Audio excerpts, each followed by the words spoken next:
Leçon 78, après avoir fait la forme te kara, en fait c'est quelque chose qu'on a déjà évoqué dans une des leçons précédentes du bootcamp. Faut savoir que parfois cette notion est considérée comme un point à part entière dans le JLPT N5, donc on va la voir ici. Vous allez voir, en vrai, c'est pas si compliqué que ça. Ça va permettre au passage de réviser la forme en te et de réviser kara, ainsi que du vocabulaire, donc c'est génial. Première phrase, essayez de lire ceci.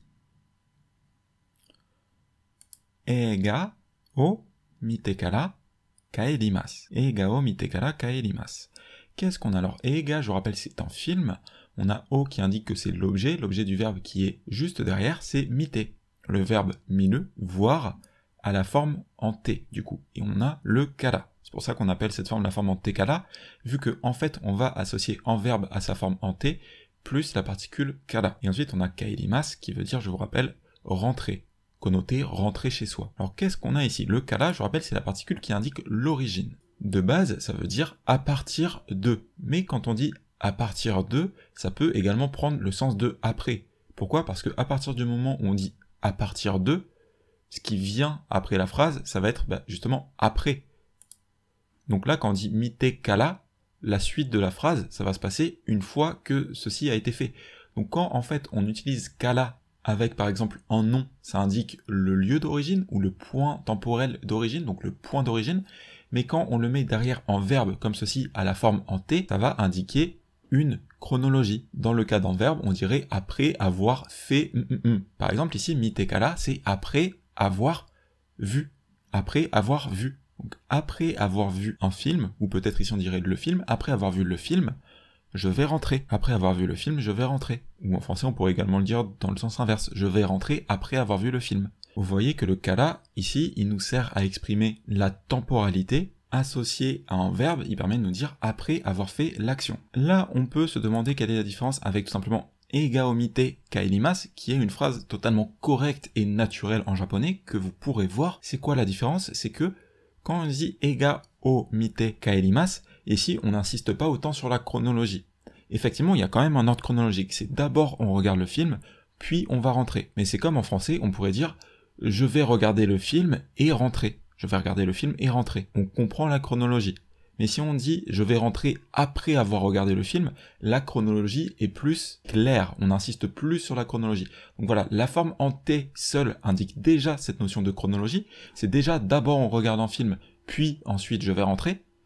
Mais passer par te kara insiste dessus, que le point d'origine c'est d'abord on regarde un film, et ensuite je vais rentrer. Là du coup, une autre notion qui pourrait ressembler, c'est la forme en tara. Si on dit eiga o mitara kaerimasu, ça on l'avait vu dans le cours sur la forme en tara, que la forme en tara c'était le conditionnel, et que effectivement, ça impliquait que si la condition est remplie, eh bien l'étape suivante arrive derrière. Du coup, le sens serait très certainement le même, et pour être honnête, en français, cette phrase on la traduirait très certainement par « je vais rentrer quand j'aurai vu le film ». Et vous pouvez voir que « je vais rentrer quand j'aurai vu le film » et « je vais rentrer après avoir vu le film », au niveau du sens, c'est vraiment très proche. Ça va être dans la nuance. C'est quoi ici la différence? C'est que ici on a une condition. Ça peut être limite connoté que si vous ne voyez pas le film, vous n'allez pas rentrer. Ça insiste sur le fait que la condition, c'est d'avoir vu le film. Alors que quand vous dites eiga o mite kara kaerimasu, il n'y a pas de condition, il y a juste une chronologie. Donc en pratique, ce sont des formes qui sont proches, qui sont plus ou moins interchangeables, mais qui apportent des nuances différentes.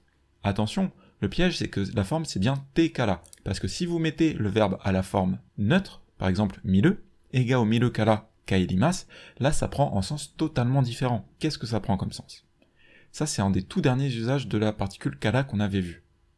Que kara, quand elle venait derrière une proposition complète, et miru, comme c'est un verbe à la forme neutre, c'est une proposition complète, normalement on n'attend rien derrière, eh bien ça va avoir le sens de parce que. Donc eiga o miru kara, c'est parce que je vais voir un film. Kaerimasu, je vais rentrer. Nous, en français, on pourrait presque dire comme je dois voir un film, je vais rentrer, pour insister sur le côté que la raison, c'est voir un film. Mais ici, en japonais, on passe pas par un devoir, hein. Ici, c'est bien juste parce que je vais regarder un film, je vais rentrer. Ici, regarder un film est la raison qui explique de pourquoi est-ce que l'on rentre. Parce que je vais regarder un film, je vais rentrer. Donc voilà, attention à ceci, hein. Miru kara, quand vous avez un verbe à la forme neutre plus kara, ça exprime la raison. Ici, comme c'est un verbe à la forme en te, ça veut dire quoi? Ça veut dire que l'action n'est pas terminée, que la phrase n'est pas terminée, et donc ça permet d'enchaîner avec un kara pour lier si vous voulez, le mite et le kara, pour dire qu'on fait une action, et cette action est le point d'origine de la suite de la phrase. Donc en français on dirait directement après avoir fait. Des exemples, denwa o shite kara kite kudasai. Denwa o suru, je vous rappelle, c'est faire un coup de téléphone, donc nous on dirait directement passer un coup de téléphone, ou appeler, appeler.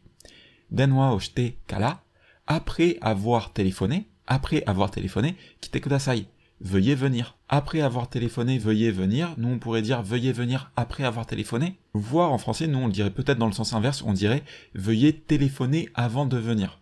Attention, c'est vrai que nous, en français, de manière naturelle, voilà, on inverserait le propos, mais vous voyez que finalement c'est la même chose, c'est juste une stratégie d'expression différente.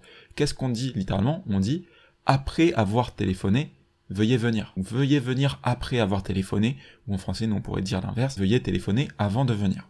Ici, gohan o tabete kara sanpo shimashita. Gohan, je vous rappelle, c'est le repas, o tabete, donc c'est o tabelu qui a la forme en T, donc avoir mangé un repas. Alors gohan o tabete, avoir mangé un repas, nous on dirait directement avoir déjeuné. Kara, après avoir déjeuné, sanpo shimashita. Sanpo, je vous rappelle, c'est une balade, une promenade, et sanpo suru, ça veut dire se balader. Donc sanpo shimashita, je me suis baladé. Après avoir mangé, je me suis promené. Après avoir mangé, je me suis promené. Pareil, ici, on montre la chronologie. Essayez de lire cette phrase. Kyou wa okite kara mada nani mo tabete imasen. Kyou wa okite kara mada nani mo tabete imasen.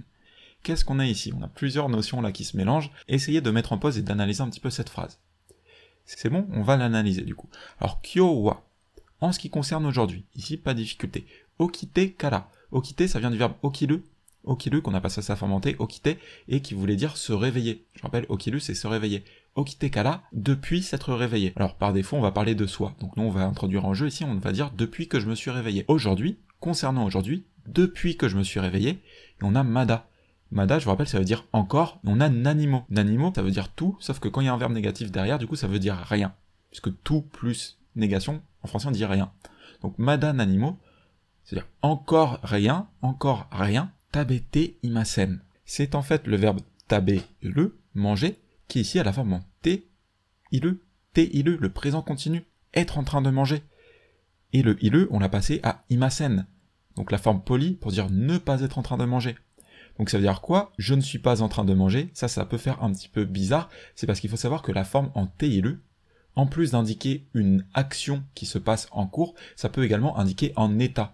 Donc quand vous dites nanimo tabete imasen, ça peut, selon la situation, vouloir dire, par exemple, je sais pas, quelqu'un vous dispute parce que il pense que vous avez commencé à manger avant que tout le monde soit arrivé à la table, imaginons, bah vous pourriez dire tabete imasen, je ne suis pas en train de manger, mais ici dans l'expression mada nanimo tabete imasen, ça va exprimer en état.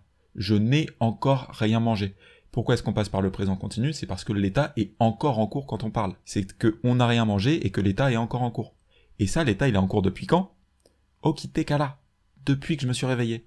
Donc cette phrase, on dirait aujourd'hui, concernant aujourd'hui, depuis que je me suis réveillé, je n'ai toujours rien mangé. Vous voyez, le okite kara nous indique après m'être réveillé, encore rien mangé, on dirait depuis que je me suis réveillé. Mais vous voyez que c'est la même chose, hein. Après m'être réveillé ou depuis m'être réveillé, c'est juste pour rendre la phrase naturelle en français. C'était donc la leçon 78 sur la forme en tekara qui permet de dire après avoir fait. En fait, elle n'est pas tellement différente de la forme en te, dans le sens où elle indique une chronologie, mais sa différence c'est que par rapport à la forme en te, elle va insister sur la temporalité. C'est après faire quelque chose. On insiste sur la temporalité. C'était la leçon 78.